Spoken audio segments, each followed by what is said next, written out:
Hey, how are you? Riddle here, and welcome to my channel, or welcome back to my channel. If you're a subscriber, I really appreciate it. The subject I'm going to talk about today is a little deep, and I hope it's not too confusing, but most of what I share and teach people are things that I've experienced firsthand. So often when I try to share and teach and give advice, it's from something that I've directly experienced, and that's why I feel qualified to do so. And what we're going to talk about today is possession. And people often have this very Hollywood idea about what possession is. And I'm going to define possession by another entity of some sort, generally a negative one, spirit, demon, however you want to label it, controlling you and making you act out in ways and do things that you may not do naturally. And the difficult thing about identifying if you have an attachment or a demon or a negative spirit that has latched onto you is that just like when you're dealing in the mental health field, often people will be diagnosed, especially homeless people, as dual diagnosis, which means they're a drug addict and a schizophrenic, or their borderline personality disorder came from childhood trauma and are a drug addict, or any combination of things.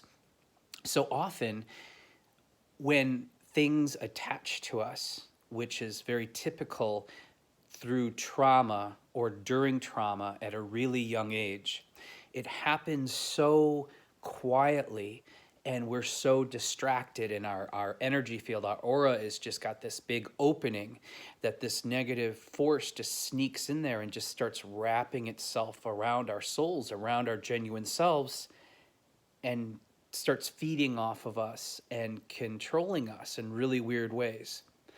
And the best example I can give of this is I had a dear friend that I spent many years with, lived with, loved with, and they had real anger issues, like crazy anger issues.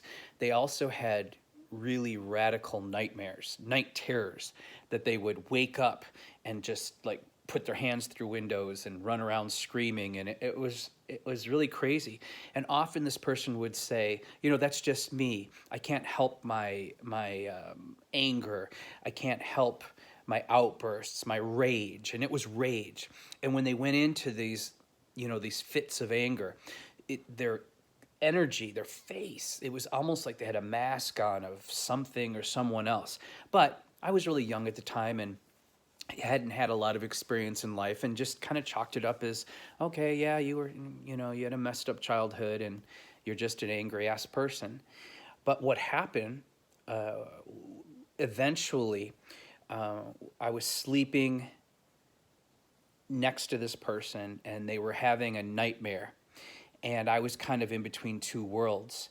And I looked over and I saw the shape of a body that looked like television interference, those little dots, almost like energy, stand up out of my friend's body.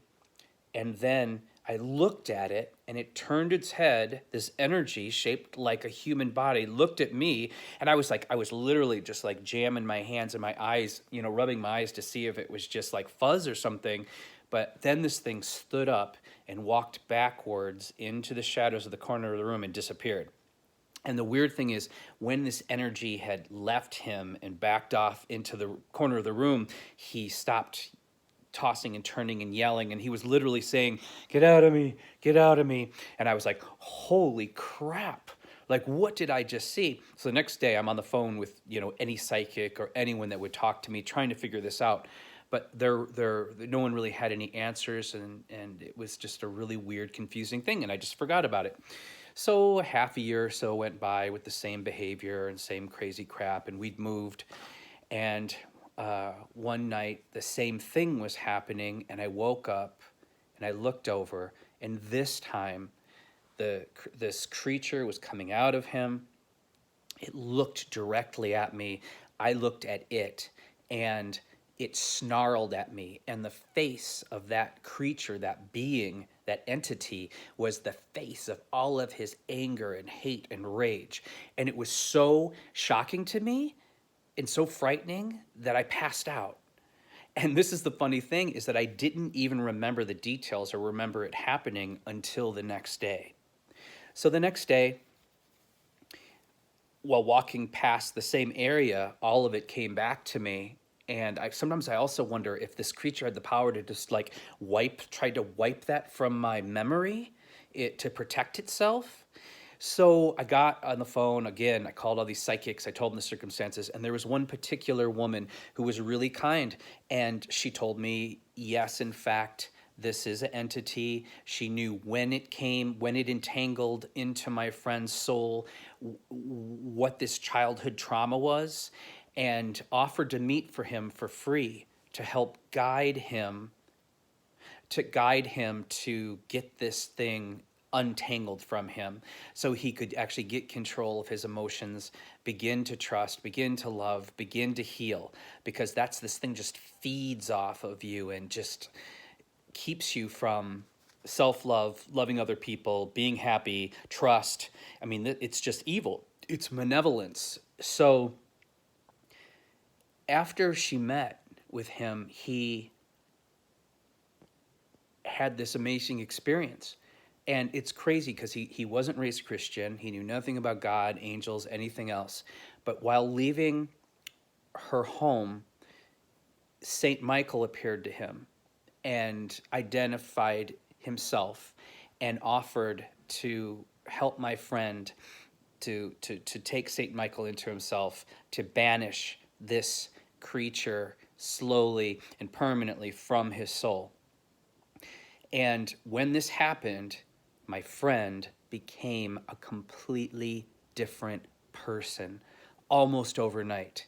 It was shocking, the change, once that entity had been dealt with.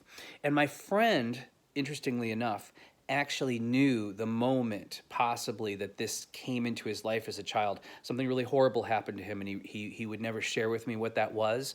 But with the help of this psychic, he felt enough trust, because she was just looking through him.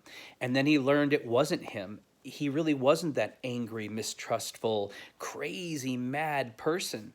It was that there was this actual negative spirit that had come into him at an incredibly painful, vulnerable time of his life. Now, these kind of attachments can manifest as addictions, and anything negative in our life. Sometimes you can draw back to this.